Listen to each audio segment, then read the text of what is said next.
ya. Adik jual beli. Dia menderam satu berapa? RM10 satu. Siapa buat? Ayah buat. Oh, mak dia dah meninggal. Okey lah, boleh lah. Akak beli satu boleh. Ada plastik tak? Ada plastik. Mak dia dah meninggal. Satu. Ayah dia buat. Satu berapa? RM10. Ada 2 biji adik? Ada 20. Sekejap. Tak ada. Sekejap. Sekejap, akak ambil dalam beg. Ada abang ada? Sekejap. Dah lama kau berniaga? Berapa tahun? Dah tahu dah. Ni sekolah ada jam berapa? Jam 6. Sekolah kat mana nama sekolah?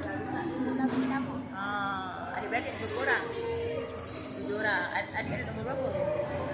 Nombor 4. Sekejap ya. Kita ambil duit. Bayar. Abang ambil dulu. Abang ambil dulu. Sekejap ya. Ambil duit sekejap ya. Apa tu? Nombor 4 ada adik-adik lain tak? Kalau adik, semoga adik terus berjaya ya. Dengan jualan adik. Kita jumpa lagi. Kita suruh dia tata. Doa sahabat.